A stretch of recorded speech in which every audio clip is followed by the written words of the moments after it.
En primer lugar, pues quería, como siempre, agradecer a la organización, especialmente a Ana y a Mónica, que sé que han puesto un especial esfuerzo en que estemos todos aquí desde ayer reunidos y pudiendo comentar pues las últimas novedades que se están desarrollando en Canarias relacionadas con todos los temas de seguimiento, de hábitat y de especies en Canarias, y que nos hayan dado la oportunidad pues de venir a comentar un proyecto pues novedoso que pusimos en marcha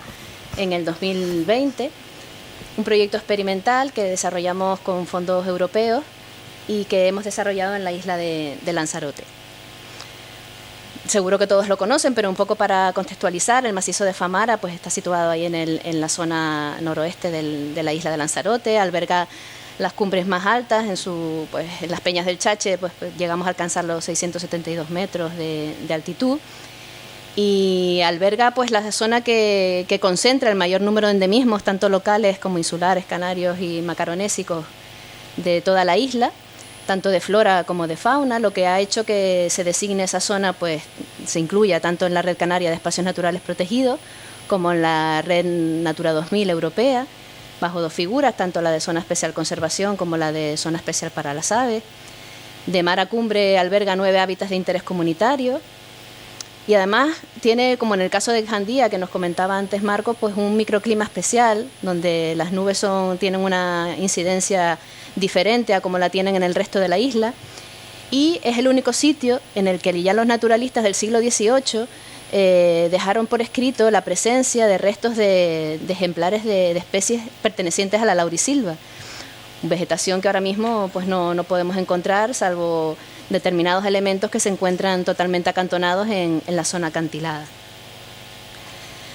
Pues al igual que le pasaba al macizo de Jandía, pues tienen unas problemáticas similares, una afección bastante brutal por parte de la herbivoría, no solo por el caso del ganado asilvestrado, sino también, como hablábamos antes, del tema del conejo. Eso, unido a la pérdida del suelo durante muchísimos años, fue una zona donde, habiendo suelo fértil, pues la población local pudo desarrollar muchísimas actividades, sobre todo agrícolas y ganaderas, donde se ha perdido muchísimo suelo, no solo por ese aprovechamiento, sino también pues por los lavados masivos que se han hecho durante millones de años por parte de la erosión, tanto del viento como la erosión de la lluvia, y que, como estamos detectando en muchas zonas de Canarias, está sometida a unos procesos de desertificación importantes que se están agudizando con el cambio climático a una velocidad bastante superior de la que en principio habíamos esperado. Y en la que además llevamos varias administraciones durante las últimas décadas intentando pues hacer actuaciones que mejoren o que reviertan estas condiciones, y no hemos tenido éxito. Todo esto nos llevó a que en el año 2019, desde el Servicio de Biodiversidad, nos planteáramos abordar este tema de una forma integral, sentando en un taller a gestores del territorio, pues participaron los técnicos de los cabildos, participaron pues los gestores y directores de parques nacionales, pues empresas públicas que estaban dedicadas también a la gestión del territorio, e incluso también pues autónomos y empresas privadas que durante muchos años también han dedicado parte de su labor profesional al medio ambiente. Analizamos cuáles podían haber sido esos factores que están incidiendo negativamente y que no conseguimos revertir, cuáles eran los puntos críticos que se estaban desarrollando en los diferentes proyectos de restauración que se habían hecho hasta el momento, qué condicionantes administrativos. Todos los que estamos aquí en algún momento hemos topado con esta nuestra administración, da igual que sea la del Estado, la insular, la regional, y todos hemos terminado ahogados en papeles y nombrando un poco a toda la familia del que nos tiene que hacer cualquier trámite. Pues nosotros, los técnicos de las administraciones, somos los que sufrimos en primer lugar, más que los ciudadanos, y mira que ya los ciudadanos lo sufren, pues toda esa burocracia y todo ese papeleo que muchas veces hace que muchas iniciativas se pierdan por el camino y no terminen en buen puerto. Y entre las principales conclusiones a las que llegamos es que uno de los principales elementos que habíamos estado obviando durante todas estas intervenciones era precisamente el factor suelo. No habíamos atendido adecuadamente a la conservación y a la recuperación de ese suelo. Pues a partir de ahí pues empezamos a diseñar nuevas técnicas de manejo, se plantearon cómo poder erradicar el tema de los herbívoros, cómo optimizar la disponibilidad de agua que teníamos en la zona, cómo dar continuidad a las actuaciones. Muchas veces también, todos lo sabemos, viene un dinero europeo, estupendo, vacas gordas, todo el mundo se pone a trabajar, pero el dinero de la subvención del proyecto o de la legislatura se acaba Y todo lo que se había puesto en marcha, pues si no tenemos fondos no lo podemos dar continuidad, y si no le damos continuidad, pues el esfuerzo de varios años de trabajo termina yéndose a pique. Además, sabíamos también que necesitábamos el apoyo social, o sea, no puede ser que la ciudadanía vea que la administración gasta dinero público en cosas que después no tienen continuidad, que se pierden, que se deterioran, porque eso también pierde confianza en el ciudadano. El ciudadano también tiene que sentir pues que no solo se hacen cosas por su tierra, sino que además el dinero que aporta la administración en los distintos ámbitos tiene un buen fin, sirve para algo. Y que además no podemos trabajar todos por nuestro lado. Somos muchas administraciones en los territorios, el Estado, el Gobierno de Canarias, los cabildos, los ayuntamientos, y necesitamos de alguna manera confluir para que las cosas salgan adelante. Así que a partir de ahí desarrollamos un proyecto que está basado precisamente en lo que les comentaba, en la salud del suelo. No viendo el suelo, como lo hemos visto hasta ahora, como ese simple soporte en el que descansa la vegetación a la cual nosotros queremos intervenir y queremos recuperar, sino entendiendo que es un ecosistema muy complejo, del cual desconocemos el 90% de su funcionamiento y de sus componentes, y que tenemos que empezar a enfrentarnos a él sabiendo de entrada que desconocemos muchísimo de cómo funciona. Así que nos sentamos a colaborar. Esto ha quedado muy bonito aquí en la diapositiva: Cabildo de Lanzarote, Universidad de La Laguna, Ministerio de Defensa, Instituto Canario de Investigaciones Agrarias, empresas públicas, privadas y autónomos, Gobierno de Canarias, y también invitamos a participar al Instituto de Enseñanza Secundaria de Teguise. Es verdad, lo hemos hecho, esto no es mentira, pero sí que nos ha costado muchísimo. No estamos acostumbrados. Todos sabemos que los equipos multidisciplinares son los que funcionan, es a donde tenemos que ir, porque nos ofrecen enfoques muy diferentes y soluciones integrales hacia un mismo problema, pero sentarnos a trabajar justo cuesta. Cuesta, cada uno de su padre y de su madre, todos con nuestras taras y con nuestras edades, y eso ha sido un reto bastante complicado, pero nadie dijo que no lo pudiéramos afrontar. Así que como nadie nos dijo que era imposible, nos metimos a ello. En ese proyecto les voy a ir desarrollando un poco cuáles han sido los objetivos que tenía ese proyecto y cómo los hemos ido abordando durante estos 3 años. El principal objetivo, si queremos restaurar un hábitat, evidentemente, es disponer del material con el que trabajar. Dedicamos una gran parte del proyecto, tanto con personal propio como con asistencias externas, a recolectar el material seminal y de esquejes de toda la flora nativa con la que queríamos trabajar. No solo de los núcleos cercanos accesibles, sino también de aquellas zonas acantiladas a las que no podíamos acceder y donde sabíamos que se estaba refugiando los elementos más interesantes de esa vegetación que ya en las zonas accesibles había desaparecido. Y una vez disponíamos de ese material, nos quedaba empezar a producir plantas. Todos sabemos también que los viveros suelen ser el punto neurálgico de todos los proyectos de restauración. Si un vivero no funciona bien, si no tenemos una planta con una adecuada trazabilidad, si no tenemos una planta que esté en un estado fitosanitario bueno, todo lo que vayamos a hacer con esa planta deteriorada no va a funcionar. Así que decidimos también introducir novedades en esta fase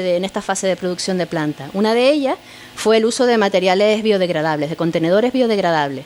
Estos contenedores tienen sus ventajas y sus inconvenientes. Entre las ventajas podemos incluir que, como son materiales que son totalmente permeables, no alteran la arquitectura radicular. Todos hemos sacado una planta de maceta y hemos visto que de una maceta de plástico que las raíces están totalmente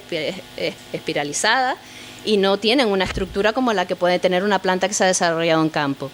Pues conseguimos demostrar que estos contenedores biodegradables funcionan, que las raíces, tanto las secundarias como las principales, son capaces de atravesar este material, que no es más que una mezcla de fibras vegetales prensadas, y además tienen otra gran ventaja, y es que las utilizamos directamente en las plantaciones. No tenemos que retirar el contenedor cuando vamos a afrontar el proceso de plantación. Hacemos el aullado y directamente, con un procedimiento que ya les explico después, se pueden incluir y las garantías de éxito son mayores. Todos también que el trasplante siempre de la planta en el momento en el que la vamos a introducir en el medio es uno de los puntos críticos. Rompemos raíces, a veces pues también rompemos planta con ese manejo. Por otro lado, también tienen sus inconvenientes. Es un material que de momento estamos trayendo de fuera. Desde aquí invito, como vimos en la charla de ayer, pues a toda esa emprendeduría joven que pueda echarle cabeza, y no es tan complicado sacar un producto que pudiéramos generar aquí en Canarias, pues con restos de platanera o sobre todo aprovechando todos esos restos agrícolas que pudieran que podían ser interesantes para esta materia. Y después el otro gran problema que tienen es que son bastante frágiles cuando los estamos humedeciendo y también se evapora el agua bastante rápido. Para eso tuvimos que idear mecanismos, pues metiéndolos en estas cajas que nos suministraban los supermercados de cuando traían la fruta. Las teníamos que rellenar de picón para un poco amortiguar que esa evapotranspiración secara las plantas, pero la verdad que nos ha dado un resultado fantástico. Otra de las novedades, que bueno, ya en algunos viveros se estaban haciendo y estaban dando buenos resultados, era haciendo multiplicación vegetativa en camas calientes, que no son, bueno, mesas calientes, que no son sino pues esas mesas de trabajo a las cuales le incorporamos una resistencia y un temporizador para vaporizar agua y pues poniéndole un sustrato inerte, en este caso nos funcionó muy bien la perlita. Conseguimos que con esos inductores de temperatura y humedad, a partir de los enquejes se generen callos que nos puedan dar lugar a raíces que después podemos pasar a maceta. Y la zona de endurecimiento fue otra de las cosas que también introducimos gracias a ideas que surgieron en el equipo. Pues se pudieron diseñar estos cajones de madera que llevaban palés en la parte inferior, también todo reciclado, y a los cuales incorporábamos el picón, las cajas y el riego individualizado de cada una de las macetas, y gracias al cual conseguimos sacar pues 7.000 ejemplares de más de 40 especies diferentes, que esa también era otra de las grandes novedades. No trabajábamos en monocultivo, no trabajábamos con 5 o 10 especies, sino que hicimos un análisis primero de cuál sería toda la flora potencial que podíamos introducir en las parcelas de trabajo, y pues llegamos a empezar a trabajar con más de 40 especies, cada una con su protocolo de germinación individualizado. Algunas especies coinciden por temas de familias próximas, pero siempre manteniendo cada uno con su protocolo de germinación. También otra cosa que nos dio muy buen resultado fue el utilizar el agua de lluvia. Contactamos con vecinos que tuvieran aljibes que recogieran el agua de lluvia, porque también sabíamos que durante la fase de semilla, los semilleros, si los regábamos con el agua de lluvia, obteníamos unos porcentajes de germinación muchísimo más altos que cuando utilizábamos el agua de abasto. Entonces también pudimos abastecernos de esta agua y aumentar los porcentajes de germinación. Y otra cosa interesante que pudimos introducir y que yo creo que puede ser una línea de futuro muy importante para el resto de viveros en todas las islas, es el trabajar con el tema de los microorganismos del suelo. A lo largo del proyecto verán que una de las cosas más importantes que tenía el proyecto era el estudio de las características físicas, químicas y biológicas del suelo. Dentro del equipo científico que teníamos, liderado por el profesor Francisco Díaz Peña de la Universidad de La Laguna y al que participaban también investigadores del ICIA, pues pusimos en marcha estos ensayos que los llamamos bancos de inóculos, que lo que hacen es sobreexpresar los microorganismos del suelo de diferentes suelos objetivos que habíamos detectado previamente. Cogimos suelo de los riscos de Famara, suelo de las isletas, siempre me refiero a suelo rizosférico, ¿vale?, que es donde se acumulan la mayor parte de los microorganismos de los que conocemos. Y pues con unas determinadas mezclas de sustratos y aportando ese suelo de referencia, si plantamos encima especies que consiguen sobreexpresar esos microorganismos, pues conseguimos a lo largo del tiempo que todas esas esporas, esos invertebrados, esos hongos, esos virus, todo ese contenido de vida que tienen esos suelos se multiplique y tengamos al final, pues estos eran contenedores de 60 litros, pues un sustrato enriquecido, era como un aporte vitamínico extra que después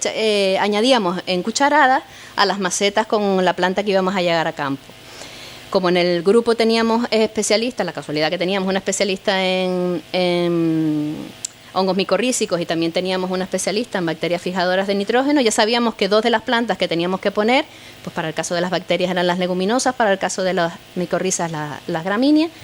Pero claro, como les decía antes, trabajamos desde el desconocimiento, hay otros muchísimos elementos en ese suelo que no sabemos con cuál van a funcionar, con qué plante. Así lo que hacíamos era plantar la mayor diversidad que teníamos posible. Euforbiáceas, boragináceas, apiáceas. Empezamos a hacer pruebas para que no sabemos lo que hay allí ni qué es lo que funciona, pero todo lo que haya que lo consigamos sobreexpresar para poderlo utilizar más adelante.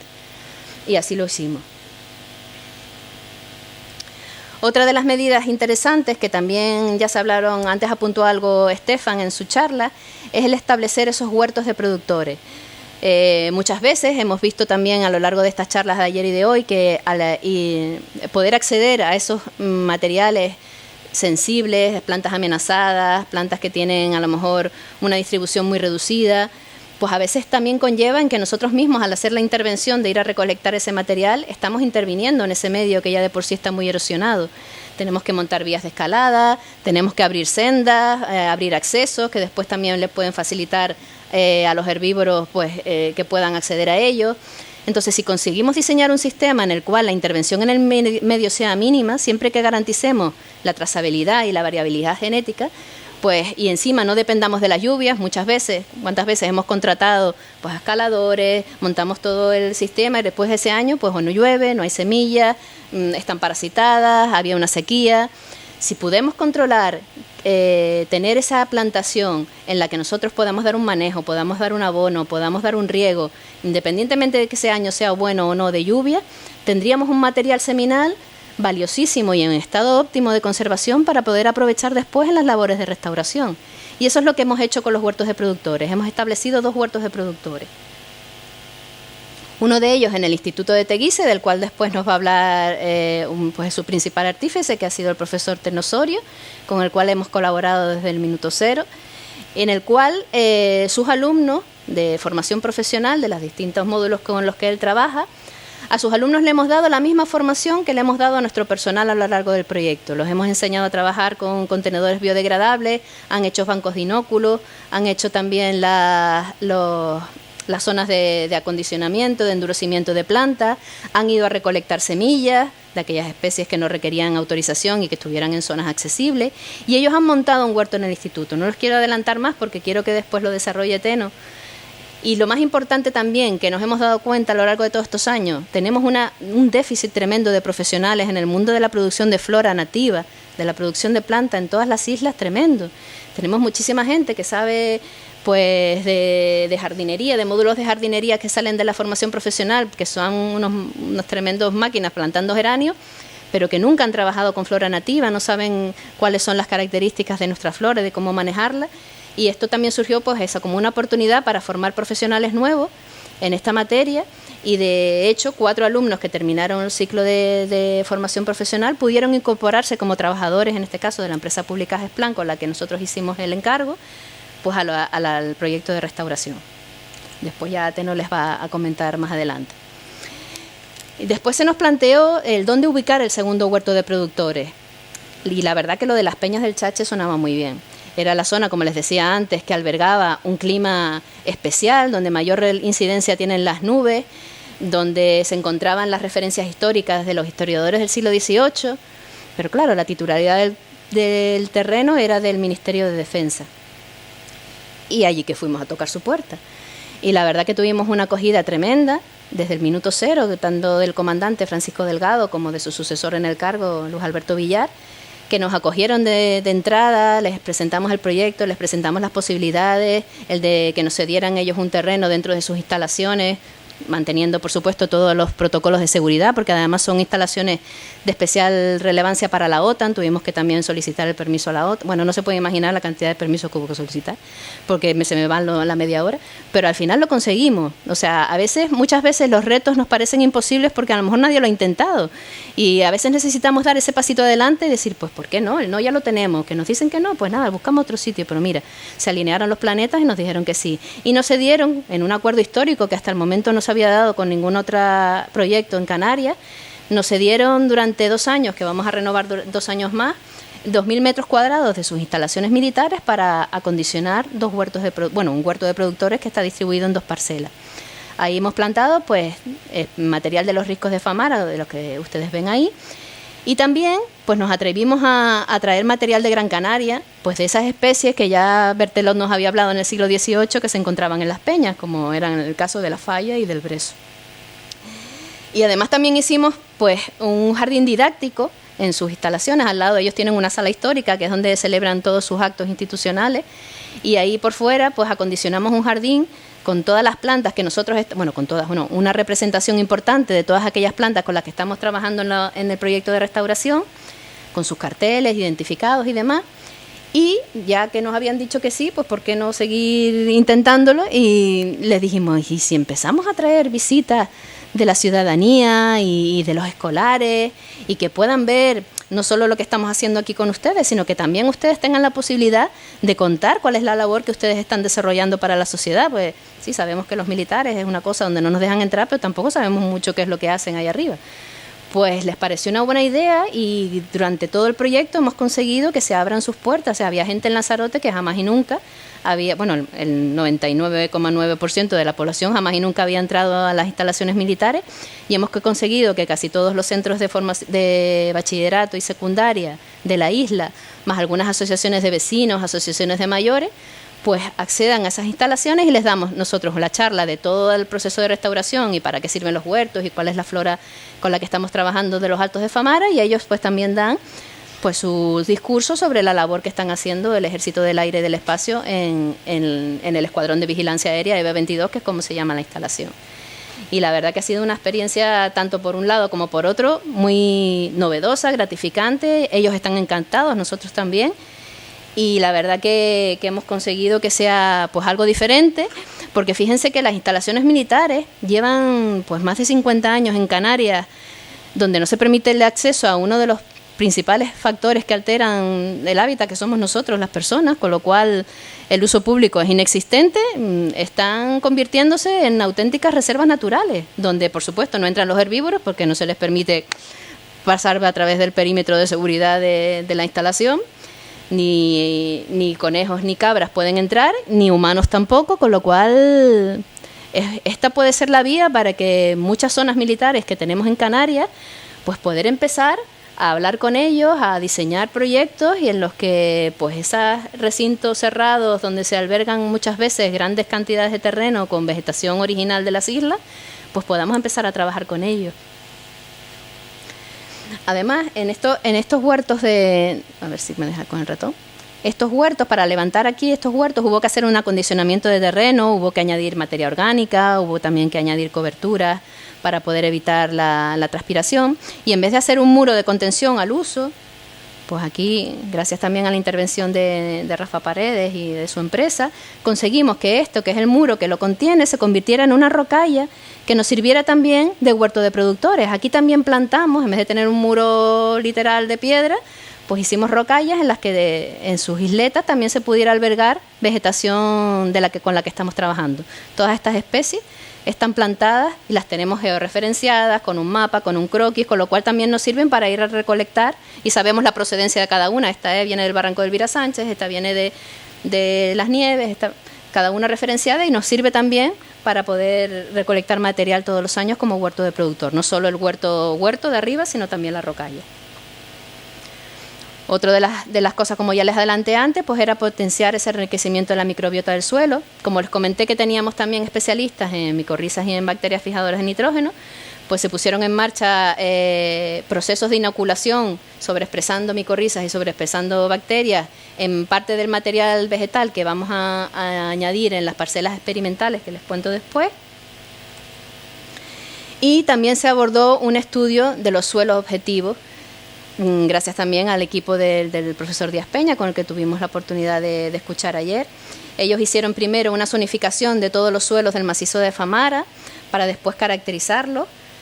y detectar pues cuáles eran esos suelos que albergaban las mejores condiciones, a los cuales nosotros nos tendríamos que acercar si nosotros quisiéramos hacer una intervención, hacia qué suelo de referencia, con qué características físico-químicas y biológicas nos tenemos que acercar para ir en la línea de lo que la naturaleza ha hecho durante millones de años y nosotros queremos hacer en unos poquitos menos, antes de que nos muramos, a ser posible, para después restaurar y realizar el seguimiento de todas esas actuaciones.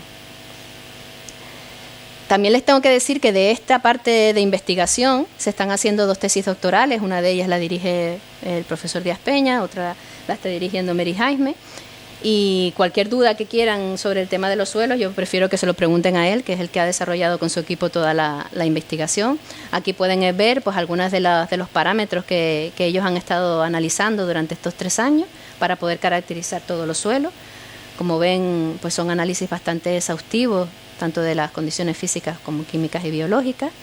También comentarles que del registro de estas propiedades bioquímicas y de todo el análisis que están haciendo de la microbiota del suelo, pues como es un medio, tal como les comentaba antes, que está muy inexplorado, del cual no sabemos mucho, pues ya, por ejemplo, de los estudios que ellos están llevando a cabo han salido 4 especies nuevas para la ciencia de coleópteros, por ejemplo. Es un grupo, pues imagínense lo que puede haber, pues de virus, de bacterias, que ellos también las están trabajando, de hongos, nuevas para la ciencia. Pues con todo ese trabajo que se estaba haciendo, tanto por el equipo de la microbiota como por el equipo de suelo, se montaron 2 parcelas experimentales. Y en esas parcelas lo que se hizo fue diseñar pues en 40 réplicas con diferentes tratamientos para ver cómo afectaba el aporte de materia orgánica y de abono, cómo afectaba la retención de agua por parte de las brumas, cómo afectaba el disponer de acolchados que amortiguaran o que sirvieran para evitar la evotranspiración y la pérdida de agua a nivel superficial. Y todo eso se ha ido analizando, se estuvieron manejando durante una fase de plantación y desde marzo del año pasado pues se dejaron de regar y se mantienen, las plantas están todas vivas, incluso las control. Y estas plantas tendremos que hacerle un seguimiento a lo largo de los años para poder tener resultados de cuáles son los mecanismos más adecuados para poder trabajar en futuros labores de restauración. Además se está haciendo también de forma paralela un estudio con un sencillo captador casero, que es el que ven ustedes aquí, que todas las semanas se... No me deja el cursor ahora. Bueno, es el que ustedes tienen ahí a ver, ahora sí salió, aquí. Es 1,5 metros de diámetro aproximadamente, es una malla que todos los días va captando el rocío que escurre por la malla y va a través de una manguera que va a un depósito y todas las semanas medimos lo que se captura de agua. Y la verdad que estamos totalmente sorprendidos con los resultados que se están obteniendo. Paco, ¿tú tienes el dato del agua que hemos recolectado durante un año con ese captador aproximadamente? 300 litros de agua, un solo captador en Lanzarote. O sea, a mí me parece un dato... No, a lo largo de menos de un año, llevamos un año, casi un año, un único captador de agua. O sea, es una pasada. De hecho, pusimos también uno en los militares, pero no así, sino en un paño para que los niños vieran cuando fueran cómo escurría y cómo aquello se llenaba de agua y a ellos les parece increíble. ¿Cómo va a ser? Es una tela mosquitera, que eso no puede ser. Si aquí no ha llovido, digo, no, es que es lo que escurre del agua de la bruma. Otro de los grandes retos que hemos podido cumplir aparte, solo una parte, era el tema de cómo intentar que la briboría dejara de afectar de una manera tan brutal a la zona. Y la verdad que solo hicimos un estudio primero de qué zonas del risco del acantilado de Famara concentraba la mayor riqueza en endemismos y en especies protegidas para intentar establecer vallados estratégicos, cierres estratégicos de paso para herbívoros. Pero nos topamos con otro de los grandes inconvenientes que tiene trabajar en Canarias, y es que el 90% del suelo es privado y no pudimos obtener los permisos necesarios por parte de los propietarios del acantilado para hacer esos pasos, y fue una pena porque era simplemente, ya no era un vallado gigantesco, sino pues a través de especialistas y escaladores conseguimos determinar qué pasos había que cerrar para que no accedieran las cabras a esa zona y mantener ese pool genético tan importante intacto, pero no lo seguiremos intentando, pero de momento no hubo manera. Así que todo el resto de actuaciones lo hemos tenido que vallar con una malla cinegética para las cabras y reforzada con malla conejera. Así que todas las parcelas que hemos trabajado están malladas. Esta que ven aquí es la parcela de erosión, que la veremos más adelante, bueno, ahora mismo, y esta es un bebedero para aves que también hemos introducido dentro de la parcela. La parcela que nos cedieron en el Cabildo de Fuerteventura, pues era una parcela de las muchas que hay por allí totalmente descarnada. Fíjense que habían cárcavas de más de 2 metros de alto. Por aquí caminábamos personas y no se nos veían las cabezas, o sea, era con una erosión brutal. Y esta era la parcela que nos propusimos restaurar. Y para poder hacer esto, este es el antes, tuvimos que también poner pues en marcha mecanismos a los cuales por lo menos los biólogos no estamos muy acostumbrados. Los ingenieros sí que lo están, a meter palas, a meter maquinaria, a meter pues para hacer todos esos movimientos de tierra, aportar materia orgánica porque tenemos que acelerar todo ese sistema que está empobrecido en nutrientes. Las columnas líticas, de las cuales les habló también ayer el profesor Francisco Díaz Peña, porque el suelo que se ha perdido ha dejado también al descubierto las arcillas, las capas más arcillosas de ese suelo, que cuando llueve o están en contacto con el agua se hinchan, se vuelven impermeables y evitan que el agua pueda percolar hacia las capas más profundas. Se nos queda ahí como una piscina y esa piscina se termina evaporando si no escurre hacia los lados que tiene pendiente. Entonces el establecimiento de columnas líticas como esta que está aquí, que no son más, lo explicó ayer el profesor, sino agujeros en el suelo, los cuales llenamos de piedra, cuando el agua se introduce por ellos, pues resbala por la piedra, que es impermeable, y conseguimos que ese agua ya no esté en superficie evaporándose, sino que esté disponible en esas capas profundas del suelo y las raíces de las plantas puedan acceder a ella. Pues llenamos la parcela de columnas líticas, también pues haciendo las zanjas de drenaje para que cuando llueve pues no perder ese agua, sino que se vaya a las zanjas y pueda pues en algunos casos abastecer la charca, en otros casos que vayan a zonas porque hicimos también un levantamiento topográfico, microtopográfico de toda la parcela para ver cuáles eran las cuencas de recepción de agua.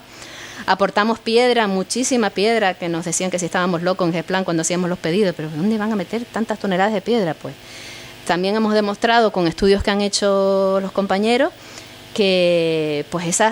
toda esa cubierta lítica en determinados sustratos es fundamental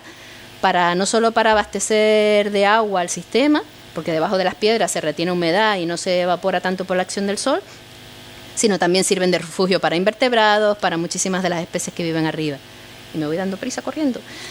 Y también trabajamos con trampas nutricionales, que también utilizamos con el sustrato que habíamos enriquecido previamente en vivero y las cuales le metemos abono y las vamos regando, y biorrollos que hicimos con las redes de los pescadores y restos de aulagas de las podas para que nos sirvan también de captadores de niebla. Y este es el resultado final, o sea, esto de aquí es esto de aquí, y se los prometo de verdad que no hay truco ni cartón. Y por último, hablar también de la parte de divulgación, porque sabíamos perfectamente, y más en una sociedad en la que vivimos del día a día, de la inmediatez, en la que las nuevas generaciones, o sea, no como yo, que ya soy muy mayor y hice GB, cuando nosotros estábamos en clase, pues el profesor tenía un libro con el cual todos los días nos daba clase y ya está. Cuando venía alguien a darte una charla era como, ¡oh! Y se te quedaba eso en la memoria, que todavía me acuerdo cuando vino aquel policía a decirme. Hoy en día no, hoy en día los estímulos que tienen las nuevas generaciones son múltiples, trabajan con pizarras digitales, con iPad, con ordenadores, con móviles, o sea, todos los días son capaces de absorber una cantidad de información que los diseños digitales ya están en los contenidos diseñados para que en 3-5 segundos capten tu atención, que es lo que han calculado en que uno tarda en hacer así en el móvil, y lo que te interesa te quedas y lo que no, pues le das con el dedito. Entonces, ante eso, pensábamos que ir a dar una charla al colegio a los niños sobre lo bueno que estábamos haciendo, o lo maravilloso que es la flora y la fauna de Famara y todos los esfuerzos que estábamos haciendo para recuperarlo, no iba a ser suficiente. Teníamos que hacer algo más. Y además queríamos saber si después de nosotros hacer la actuación con ellos habían quedado con algo o, según salieron por la puerta, lo olvidaron, como es lo que suelen hacer con muchísimas cosas. Así que estuvimos trabajando desde el nivel de primaria hasta secundaria en 2 iniciativas, que era, por un lado, hacer un libro de microrrelatos, que ellos inventaran una historia con todo lo que nosotros les habíamos contado durante varias semanas, que no íbamos un día solo a las clases, sino que además, por otro lado, los que quisieran intervenir lo hicieran con dibujos. Y eso se materializó en un libro que hemos editado, que se encuentra en formato digital, y editamos también algunos ejemplares en papel, que se llama Érase una vez los Altos de Famara. Ahí se encuentran todos los relatos que ellos inventaron, y aquí pudimos comprobar que todas estas cosas que nosotros les contamos durante tanto tiempo,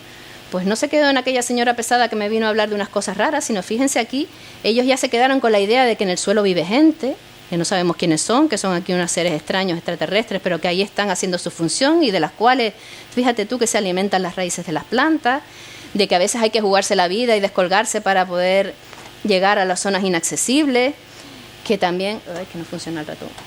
Bueno, al lado pueden ver que también hay que vallar, porque hay unos seres que están aquí al otro lado, que es a la izquierda, que son los conejos, que están haciendo muchísimo daño a la vegetación. Si se fijan más a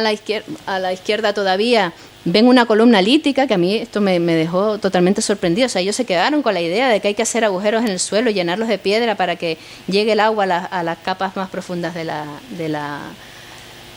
suelo. Y a la derecha también pueden ver también cómo en el suelo volvieron a poner seres que viven ahí, de los cuales se benefician las plantas. O sea, la verdad que fue un trabajo satisfactorio el comprobar que todo ese esfuerzo que hemos hecho en transmitir a los niños pues la importancia que tienen los ecosistemas, cómo se interrelacionan entre ellos, cómo si nosotros destrozamos ese equilibrio, pues las cosas van mal, cómo si intentamos restaurar ese equilibrio, que al fin y al cabo es lo que queremos hacer con los proyectos de restauración, pues podemos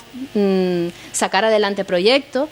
y sobre todo que ellos también se impliquen. O sea, esto no es una cosa que vienen a hacer ahí unos del gobierno, unos del cabildo, unos del ayuntamiento, sino es algo en lo que también ellos pueden participar. Los llevamos al vivero, los llevamos a los militares, o sea, ellos pudieron tocar, pudieron oler, pudieron ver en primera mano y sentirse partícipes de que ellos también, en el caso del instituto, han colaborado, han recogido las semillas, han plantado las plantas. O sea, que ellos sientan que el proyecto es una parte de su isla y que ellos también son responsables